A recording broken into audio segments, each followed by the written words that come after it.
अगर UPPSC RO 2024 को crack करना है तो जीएस कॉन्सेप्ट ही आपकी सबसे बड़ी ताकत है। जीएस के मुख्य हिस्से हैं इतिहास, भूगोल, भारतीय संविधान, अर्थव्यवस्था, विज्ञान और करंट अफेयर्स। इतिहास में हम ध्यान देंगे मॉडर्न इंडिया और फ्रीडम मूवमेंट पर। भूगोल में यूपी स्पेसिफिक जियोग्राफी को समझना बेहद महत्वपूर्ण है। संविधान में फंडामेंटल राइट्स और डीपीएसपी पर गहरी नजर रखना जरूरी है। अर्थशास्त्र में बजट योजनाएं और इन्फ्लेशन बेसिक्स पर ध्यान केंद्रित करना होगा। विज्ञान में most asked physics, bio basics को कवर करना बहुत जरूरी है। करंट अफेयर्स में यूपी और भारत की महत्वपूर्ण खबरें जानना आवश्यक है। कॉन्सेप्ट क्लियर तो सिलेक्शन श्योर। आज से शुरू करो, आरओ बनो, फॉलो करो, रोज मिलेगा नया जीएस कॉन्सेप्ट। अब समय है अपनी मेहनत को वास्तविकता में बदलने। एक वीडियो में लेकर आए हैं, ठीक है। तो वीडियो में अंत तक बने रहें और वीडियो अगर अच्छा लग रहा हो तो वीडियो को लाइक करें, ठीक है। डलहौजी द्वारा व्यपगत सिद्धांत के जरिए विलय किए गए राज्य वो कौन से थे, ठीक है। राज्य था सतारा जो उसका विलय किया गया था वो था 1848 में। जैतपुर, संबलपुर इसको 1849 में विलय किया गया। बघात को 1850 में। उदयपुर को 1852 में। झांसी 1853 में। नागपुर को 1854 में। करौली को 1855 में, ठीक है। और इसमें एक नोट करने वाली बात है कि अवध का विलय कुशासन के आरोप में 1856 में किया गया था, ठीक है। ये किसने किया था? ये किया था डलहौजी ने, ठीक है। नेक्स्ट फैक्ट क्या है कि प्रमुख आयोग और समिति ये कौन कौन सी हैं, ठीक है। अमीनी समिति जिसे 1778 में गठित किया गया, इस समिति ने अकाल तथा भू राजस्व से संबंधित सिफारिशें दी, ठीक है। निकोसलन समिति ये 1892 में आयोग जो स्थापित किया गया, इस समिति ने सहकारी संस्थाओं से संबंधित मसलों पर सिफारिशें दी, ठीक है। दत्ता समिति का स्थापना जो है वो 1905 में हुई। इन समिति ने वस्तुओं की कीमतों के संबंध में अनुशंसाएं दी, ठीक है। मैकलागन समिति 1915 में इसका स्थापना हुई। इस समिति ने सहकारी संस्थाओं से संबंधित मुद्दों पर सिफारिशें दी। हालैंड समिति जो है 1916 में स्थापित की गई। इस समिति ने उद्योगों से संबंधित सुझाव दिए। मैक्सवेल ब्लूमफील्ड जांच समिति इसका जो स्थापना है वो 1928 में हुई। इस समिति में बारदौली में लगान की दरों में वृद्धि को अनुचित बताया तथा उन्हें 30% के स्थान पर 6.03% करने की सिफारिश की, ठीक है।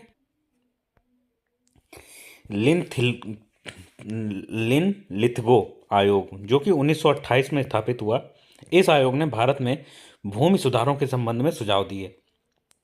विटले आयोग 1929 में स्थापित हुआ। इस आयोग ने तत्कालीन औद्योगिक कार्यशालाओं तथा बागान श्रम के संबंध में अनुशंसाएं दी, ठीक है। सप्रू समिति क्या हुआ? 1934 से 35 में इसकी स्थापना हुई। इस समिति ने मध्यम वर्ग में व्याप्त बेरोजगारी के संबंध में अध्ययन कर अपनी सिफारिशें दी। नियमन समिति 1936 में स्थापित हुई। इस समिति ने केंद्र राज्यों के मध्य वित्तीय संबंधों के विषय में सुझाव दिए। इंडियन स्टैट्यूटरी आयोग का लेटन समिति जो है, इस समिति ने केंद्र तथा राज्यों के मध्य राजस्व बंटवारे की संबंधित सुझाव दिए। वित्तीय समिति या मेस्टन आयोग, इस समिति ने राजस्व के विभक्त मदों का त्याग करने की आवश्यकता पर बल दिया। फॉसेट समिति, इस समिति ने चुंगी तथा वेतन संबंधी सुझाव दिए। क्लाइड आयोग, ठीक है। क्लाइड आयोग ने क्या ये खोला गया, ये इसकी स्थापना हुई 1940 में। इस आयोग का गठन तेभागा आंदोलन से प्रेरित था। यह आयोग इसने क्या करा, आयोग ने 2/3 हिस्सा बटाईदारों को देने की मांग को उचित ठहराया, ठीक है। नेक्स्ट फैक्ट क्या है कि उत्तर प्रदेश में हड़प्पा सभ्यता के प्रमुख स्थल, ठीक है। आलमगीरपुर यह है मेरठ में। हुलास यह है सहारनपुर में। मांडी यह है मुजफ्फरनगर में। बड़ा गांव यह है सहारनपुर में। मानपुरा ये बुलंदशहर में। सनौली बागपत में। चांदपुर ये बिजनौर में, ठीक है। ये क्या है कि हड़प्पा सभ्यता के प्रमुख स्थल हैं, ठीक है। महाजनपद और इनकी राजधानी क्या है, इनके बारे में समझते हैं कि काशी की राजधानी है वाराणसी। कुरुक्षेत्र की राजधानी है इंद्रप्रस्थ। अंग की राजधानी है चंपा। मगध की राजधानी है राजगृह या गिरिव्रज, ठीक है। वज्जी की राजधानी है वैशाली। मिथिला और विदेह मल्ल यानी कुशावती नगर, कुशीनगर नारा। चेदी, चेदी जो है शक्तिमती, सैथिवती इसको बोलते हैं। वत्स जो कि कौशाम्बी में है। कौशल उत्तरी भाग की राजधानी साकेत या दक्षिणी भाग की राजधानी श्रावस्ती थी। ठीक है।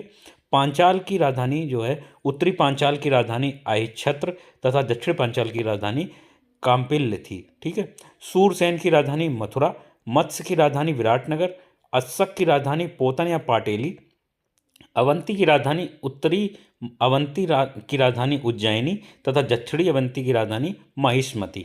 ठीक है। गांधार की राजधानी तक्षशिला और कंबोज की राजधानी हाटक या राजपुर। इसमें क्या नोट करने वाली बात है कि इनकी जानकारी बौद्ध ग्रंथ अंगुत्तर निकाय या जैन ग्रंथ ग्रंथ भगवती सूत्र में मिलती है। ठीक है। अब नेक्स्ट फैक्ट है कि जो प्रमुख वायरस हैं उनसे होने वाले रोग। ठीक है। रोग कौन से हैं? रेबीज, रेबीज जो है रेबीज लायसा वायरस नामक वायरस से होता है। चेचक वेरियोला वायरस से होता है।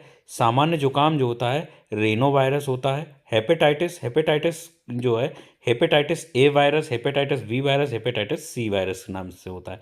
खसरा जो होता है वो रुबेला वायरस से होता है। पोलियो, पोलियो वायरस से होता है। इन्फ्लुएंजा, इन्फ्लुएंजा वायरस यानी आरएनए वायरस होता है। इंसेफेलाइटिस जो होता है वो हर्पीस सिम्प्लेक्स वायरस से होता है। कंठमाला यानी मम्प्स जो होता है वो है पैरामाइक्सो वायरस के। और एड्स जो है वो एचआईवी वायरस से होता है। इसका फॉर्मूला है ह्यूमन, एचआईवी की फुल फॉर्म है ह्यूमन इम्यूनो डिफिशियंसी वायरस। ठीक है। नेक्स्ट फैक्ट है कि वैदिक कालीन नदियाँ, नदियाँ जिसके बारे में जो पहले कुछ और नाम होते थे, आज के वर्तमान नाम कुछ और हैं। ठीक है। उसके बारे में समझते हैं कि सिंधु नदी, सिंधु नदी जो है वो प्राचीन नाम था, अब इसका नाम जो है वर्तमान नाम है वो है इंदुस या इंडस। ठीक है। सुतिद्र, सुतुद्री। ठीक है। इसको आज हम सतलज नाम से जानते हैं। सरस्वती को सरस्वती नाम से जानते हैं। विपाशा को व्यास नदी के नाम से जानते हैं। पुरुषणई को रावी नदी के नाम से जानते हैं। अस्किनी को चिनाब नदी के नाम से जानते हैं। वित्सता जो होती है वो झेलम के नाम से जानते हैं। दृश्य द्विती को घग्गर के नाम से जानते हैं। और गोमल को गोमती नदी के नाम से जानते हैं। कुंभा को काबुल नदी के नाम से जानते हैं। सुवास्तु को स्वात नदी के नाम से जानते हैं। और सादा नीरा को गंडक नदी के नाम से जानते हैं। ठीक है। वैदिक कालीन प्रमुख शब्दावली। ठीक है। राजा को वैदिक काल में कहते थे गोप्ता, अतिथि को गोहांता, गोहन, युद्ध को हम कहते थे गोविष्टि, गेसु, गम्य। ठीक है। गाय को अगन्या, लांगन को हल और ब्राजपति को चरागाह प्रमुख। ठीक है। कुलुप को परिवार का प्रधान कहा जाता था, परिवार का प्रधान को कुलुप कहते थे। ठीक है। गुप्तचर को स्पष्ट कहते थे। चरागाह को खिल्य कहते थे। सूदखोर को बेकनाट कहते थे। बड़ी नाली या नहर को कुल्या कहते थे। दूरी को ग्युति कहते थे। ओसाने वाले के लिए कहते थे धान्यकृत। ठीक है। आभूषण को कहते थे निष्कग्रीव और बदई को कहते थे तक्षा। धातु कर्म करने वाले को कहते थे कर्मा और पतवार को कहते थे अरित्र। नाविक को कहते थे अरित्र और व्यापारी को कहते थे पणि। ठीक है। अब हम नेक्स्ट फैक्ट के बारे में समझते हैं कि बीमा विनियामक और विकास प्राधिकरण यानी insurance regulatory and development authority IRDA से संबंधित समझते हैं कि यह वित्त मंत्रालय के अधीन एक वैधानिक स्टैच्यूटरी निकाय है। बीमा विनियामक और विकास प्राधिकरण 1999 के तहत 1999 में इसको स्थापित किया गया। इसे राम नारायण मल्होत्रा समिति की तरफ की सिफारिश पर स्थापित किया गया है और इसका मुख्यालय जो है वो है हैदराबाद में। ठीक है। नेक्स्ट फैक्ट इसके बारे में समझते हैं कि भारत के प्रमुख सूफी सिलसिले एवं भारत में इनके संस्थापक। ठीक है। तो सूफी सिलसिला कौन से? ख्वाजा माइनुद्दीन चिश्ती, ये जिसके संस्थापक थे वो है चिश्ती। ठीक है। बहाउद्दीन जकारिया, ये जो सूफी सिलसिला है ये किसके संस्थापक थे? ये थे सुहरावर्दी के। ठीक है। सैयद मखदूम मोहम्मद जिलानी, ये इनका कौन सा सूफी वो था, किसके संस्थापक? ये थे कादरी के संस्थापक। ठीक है। सत्तारी जो इसके संस्थापक थे शाह अब्दुल्ला सत्तारी। ठीक है। फिरदौसी के संस्थापक थे शेख बदरुद्दीन समरकंदी। ठीक है, नक्शबंदी के संस्थापक थे बाकी बिल्ला। नेक्स्ट फैक्ट समझते हैं कि भारतीय प्रतिभूति और विनिमय बोर्ड यानी सेबी, सेबी का फुल फॉर्म है security exchange board of India. ठीक है, इसके बारे में समझते हैं कि इसका गठन शुरुआत में 12 अप्रैल 1988 को किया था। बाद में नरसिम्हा समिति की सिफारिश पर 1992 में सेबी को वैधानिक मान्यता दी गई। सेबी का प्रबंधन 6 सदस्यों द्वारा किया गया है। इसके प्राथमिक कार्यों में निवेशक के हितों की रक्षा करना, भारतीय प्रतिभूति बाजारों को बढ़ावा देना और विनियमित स्थापित करना है। ठीक है, सेबी का अध्यक्ष 5 वर्ष से अधिक की अवधि के लिए या 65 वर्ष की आयु तक अगले आदेश तक के लिए बनाया जाता है। इसका सेबी का मुख्यालय है वो है मुंबई में। नेक्स्ट फैक्ट है कि भारत के प्रमुख घाटियाँ और उनसे संबंधित राज्य। ठीक है, तो मूर्खा घाटी जो है लद्दाख में, नुब्रा घाटी वो लद्दाख में है, सुरु घाटी वो भी लद्दाख में है, पार्वती घाटी, सांगला घाटी, मालना घाटी, पांगी घाटी, चंबा घाटी, ये सारी हैं वो हैं हिमाचल प्रदेश में। दून की घाटी, फलों की घाटी, सोर घाटी, नेलांग घाटी, जोहर घाटी और धर्मा घाटी, ये सारी हैं उत्तराखंड में। ठीक है, न्योरा घाटी ये पश्चिम बंगाल में है, चुम्बी घाटी सिक्किम में है, युथांग घाटी सिक्किम में है, जुकू घाटी नागालैंड में है, अराकू घाटी आंध्र प्रदेश में है, कंबम घाटी तमिलनाडु में है और शांत घाटी केरल में है। ठीक है, नेक्स्ट क्वेश्चन वो नेक्स्ट फैक्ट हैं इससे रिलेटेड, ये जो सारे फैक्ट हैं इनसे रिलेटेड बहुत ही अच्छे क्वेश्चंस बनते हैं, बहुत ही महत्वपूर्ण क्वेश्चंस बनते हैं, तो कृपया वीडियो को अंत तक देखें। ठीक है, वीडियो में बने रहें। और मैं इंट्रोवर्ट आपके सामने एक नए मतलब हर बार एक कुछ नया आपको सीखने के लिए लेकर आता हूँ। तो आशा करते हैं कि वीडियो आपको अच्छा लग रहा होगा। वीडियो अगर अच्छा लग रहा हो तो वीडियो को लाइक करें। ठीक है, और वीडियो में अंत तक बने रहें। तो राष्ट्रीय महिला आयोग के बारे में समझते हैं कि national commission of for women. ठीक है, इसकी स्थापना जो है 1992 में राष्ट्रीय महिला आयोग अधिनियम 1990 के तहत की गई थी। यह महिला एवं बाल विकास मंत्रालय के अधीन एक वैधानिक निकाय है। 31 जनवरी 1992 को जयंती पटनायक की अध्यक्षता में प्रथम आयोग गठित किया गया। इसमें एक अध्यक्ष, एक सदस्य सचिव और अन्य 5 सदस्य शामिल होते हैं। प्रमुख कार्य क्या है इसके कि महिलाओं के लिए संवैधानिक और कानूनी सुरक्षा उपायों की समीक्षा करना होता है। महिलाओं को प्रभावित करने वाले सभी नीतिगत मामलों पर सरकार को सलाह देना होता है।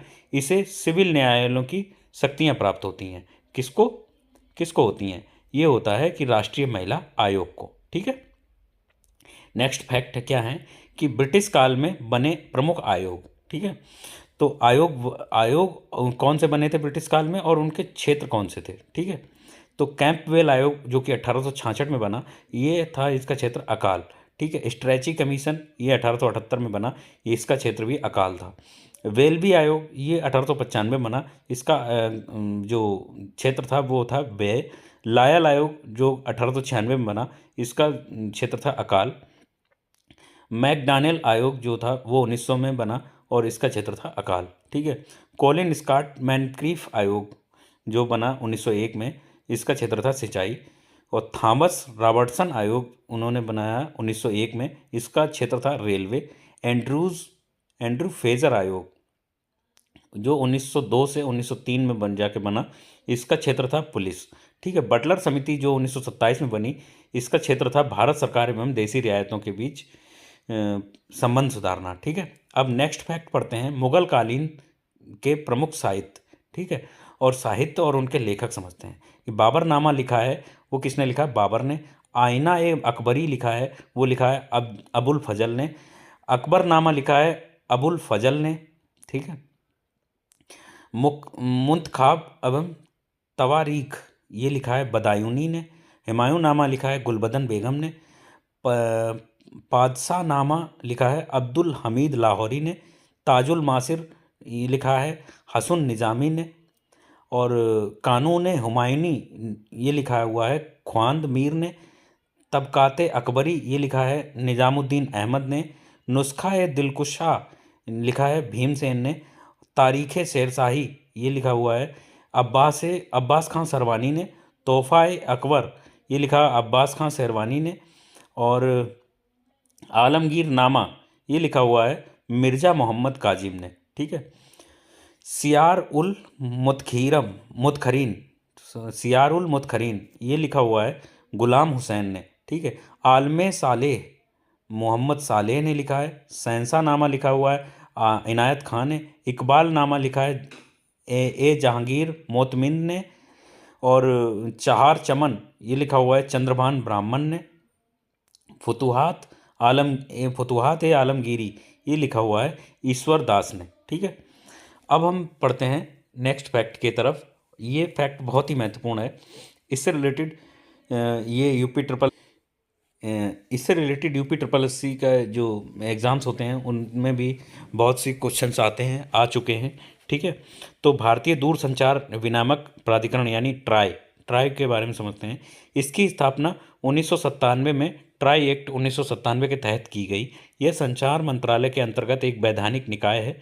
इसमें एक अध्यक्ष, 2 पूर्णकालिक सदस्य और 2 अंशकालिक सदस्य होते हैं, जिनकी नियुक्ति भारत सरकार द्वारा की जाती है।